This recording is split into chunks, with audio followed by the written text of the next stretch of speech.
Saudara, sidang lanjutan untuk kasus pembunuhan berencana Brigadir Joshua akan kembali digelar dan hari ini akan ada 4 saksi fakta yang akan dihadirkan di PN Jaksel.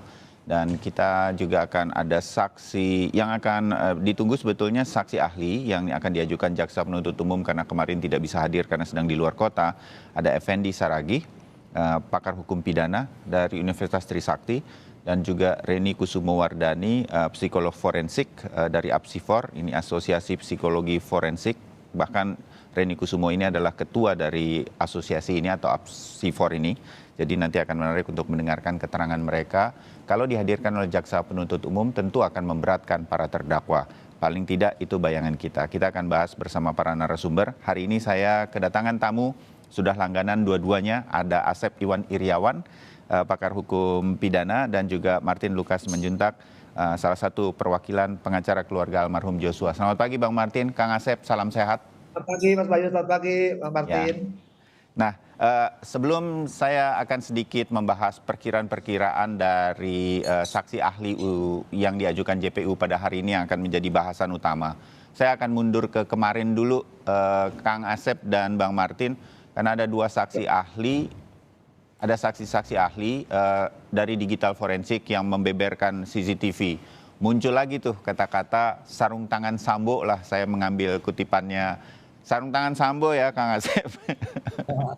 Saya wanti-wanti sama Kang Asep, jangan diplesetin. Karena dengan demikian kita akan melihat lagi perdebatan di antara terutama penasihat hukum Eliezer, jaksa penuntut umum berhadapan dengan penasihat hukum Ferdy Sambo.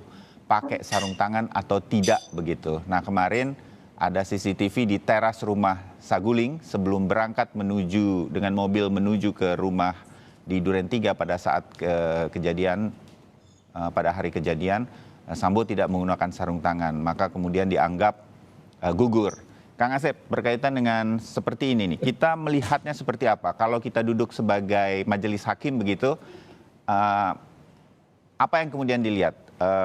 Keterangan-keterangan seperti ini, ada gambarnya, nggak pakai sarung tangan atau segala macam, atau runutannya tetap akan kita lihat begitu, Kang Asep? Ya, ini saya katakan, pakai sarung tangan, nggak pakai sarung tangan, yang penting dia nembak. Cuman ketika persoalan dia nembak kan kok nggak ada gambarnya gitu kan, hilang. Iya. Gitu.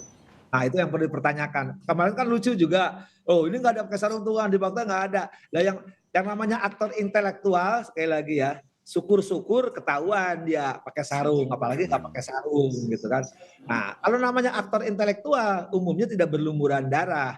Kalau dia bisa dibuktikan berlumuran darah dengan cara nembak, itu lebih bagus. Artinya sekarang ambil yang terjelek kemarin. Katakanlah dia tidak nembak, dia tidak pakai sarung tangan atau pakai sarung tangan, tidak ada. Yang ada masalah aktor intelektualnya sudah terbukti. Jadi kalau sekarang kemarin dipermasalahkan, dia nggak pakai sarung tangan, nggak ada malah. Ya sudah tidak apa-apa. Om dia merintahin mengajar, faktanya ditembak. Nah, yang kedua, pertanyaannya, loh kan dia tembak-tembak di ruangan ke atas, diakui loh yang bersangkutan. Tapi kan lucu lagi, ada yang mengatakan tidak ada jejak DNA-nya. Oh lucu ya, nembak kok nggak ada di pistolnya. Itu jadi pertanyaan. Tapi kata kuncinya di hukum, di unsur sekali lagi.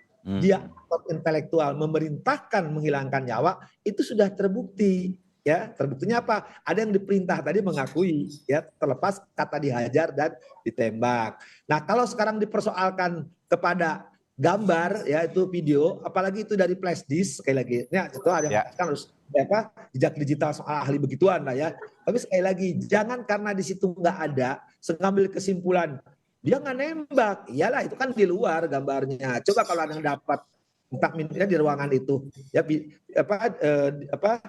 itu rekaman di dalam, apalagi lantai 2, lantai 3 itu yang menarik, apalagi ini yang digambarkan adalah dari flash disk ya yang terus sekali lagi satu hal yang perlu dipahami, salah satu alat bukti itu adalah keterangan ahli. Apapun ahli menerangkan, hakim tidak terikat ya, hakim terikat oleh pembuktian pertama saksi yang berhubungan ya. Syukur-syukur ahli ini berkaitan, karena sekarang banyak ahli berpendapat ya, saksi berahli, ahli bersaksi, ahli berpendapat, pendapat sesuai dengan pendapatan. Mudah-mudahan tidak terjadi itu. Nah soal aman, betul itu merupakan dokumentasi elektronik.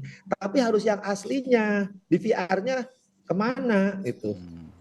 Oke, ini akan menarik nanti ketika di sidang obstruction of justice, di VR-nya kemana, itu rekaman yang aslinya. Karena kalau di flash disk jadi pertanyaan kita semua, atau hakim untuk kasus pembunuhan berencana, juga mempertanyakan kemarin cukup tegas. Oh, jadi yang diperiksa itu data flash disk ya, bukan dari DVR. Itu nyata sekali dinyatakan oleh hakim.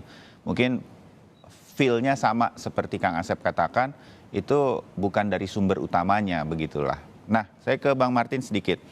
Urusan sarung tangan Sambo ini, saya duga begitu sebagai orang yang menyaksikan saja dari jauh dan mengikuti dari jauh jalannya sidang ini, tampaknya ingin terus disampaikan untuk membuat majelis hakim percaya bahwa Ferdy Sambo seperti kata-katanya dia tidak pernah menembak Yosua. Kira-kira begitu arahnya. Saya benar atau bagaimana Bung Martin kalau menurut Anda?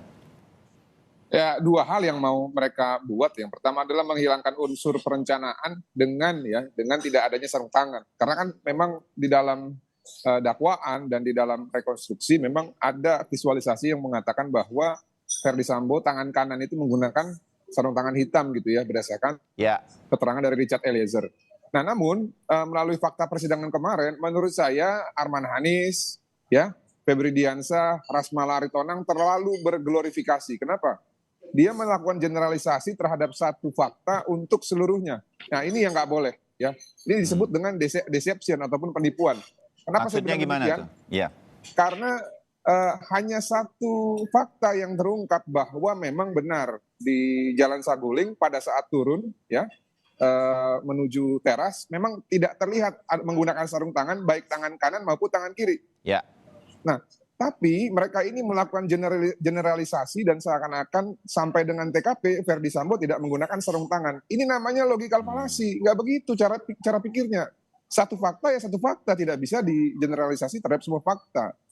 Kita ulas lagi yang kedua, CCTV di luar Jalan Duren 3. Itu belum clear apakah tangan kanan Ferdy Sambo tidak menggunakan sarung tangan atau tidak, karena tangannya masuk ke dalam kantong. Ya. Makanya harus diperjelas dulu apakah tangan kanannya menggunakan sarung tangan hitam atau tidak. Kalau menurut saya pakai, ya. Kalau menurut saya pakai, ada dua saksi yang mengatakan Richard Eliezer dan Azan Romer yang mengatakan bahwa Ferdy Sambo menggunakan sarung tangan hitam pasca turun dari mobil. Nah, lalu yang ketiga, fase ketiga di dalam rumah. Di dalam rumah ini kan nggak ada CCTV, katanya rusak. Bagaimana Arman Hanis, bagaimana Rasmala Aritonang, bagaimana Febri Diansah bisa memastikan Ferdy Sambo tidak menggunakan sarung tangan di dalam rumah Jalan Duren 3 kalau mereka sendiri pun tidak melihat. Nah, yang melihat kan siapa? Richard. Yang melihat siapa? Kuat. Yang melihat siapa? Ricky. Dan mereka semua awalnya menuangkan di dalam BAP bahwa Ferdy Sambo menggunakan sarung tangan. Dari 3 orang saksi ini, 2 orang mencabut BAP-nya. Apakah itu bukan suatu kejanggalan? Oke. Saya lebih tergambar nih dari Bung Martin. Jangan terlalu berlebihan dalam melakukan selebrasi ataupun glorifikasi, karena saya pikir masyarakat itu sudah cerdas, ya, dan inilah peran kita untuk mematahkan penyesatan argumentasi yang dilakukan oleh para penasihat hukum ini gitu loh. Nah, yang terakhir, sesuai dengan Undang-Undang 16 ya atau 19 saya lupa, tahun 2016 ya, alat bukti elektronik yang sah itu ya tidak bisa didapat dengan cara hanya dari kopian, nggak bisa. Harus ada sumber utamanya. Layaknya kita sidang nih ya. Ya, ini keluar dari konteks alat bukti elektronik. Kita sidang di sidang perdata saja, kopian itu harus dilihatkan yang aslinya mana. Kalau enggak ya nggak kuat itu alat buktinya. Tetap akan yang diambil nanti oleh hakim adalah 184, yaitu apa? Keterangan saksi. Keterangan saksi 2 orang mengatakan melihat sarung tangan. Ya. Fakta itu nanti terserah hakim. Kalau hakim tetap mau menyimpulkan bahwa satu alat bukti itu kuat, ya penasihat hukum nggak bisa ngomong apa-apa. Nah, namun di sini saya tetap kita harus fair ya. Kalaulah memang itu benar, sarung tangan itu tidak ada di Jalan Saguling, dan kalaulah memang itu nanti di VR-nya bisa diperlihatkan, ya tetap kita harus terima faktanya memang di Jalan Saguling tidak ada sarung tangan. Nah, namun yang menarik adalah ketika rekan Febri dan teman-teman juga mau mencoba menyesatkan ya, dengan mengatakan bahwa ada satu dalil dari Richard yang patah ketika dia membawa senjata ke atas katanya. Padahal menurut saya nggak ada tuh yang patah. Keterangan Richard sesuai dengan apa yang disampaikan. Makanya maksud saya, tolonglah kita kalau berargumentasi jangan seperti maksudnya ya, kayak kemarin kan dia mengatakan si Richard ini tidak konsisten karena BAP yang rekayasa itu dicabut. Jadi maksudnya ya kita bertarung secara gentle lah gitu ya. Jangan menggunakan penyesatan-penyesatan, fakta balas fakta, keterangan balas keterangan, dan pendapat ahli. Kalaupun ada pendapat ahli, ya jangan dilawan pakai perasaan. Lawanlah menggunakan pendapat ahli juga yang memang keahliannya tidak diragukan. Demikian, terima kasih. Baik, nanti kita bahas sedikit lagi berkaitan dengan ini supaya pemahaman saya sebagai orang awam berkaitan dengan penjelasan Bang Martin dan juga Kang Asep makin lebih jelas untuk melihat jalannya sidang kali ini. Tapi kita jeda sebentar untuk kembali lagi dalam Breaking News Kompas TV sesaat lagi.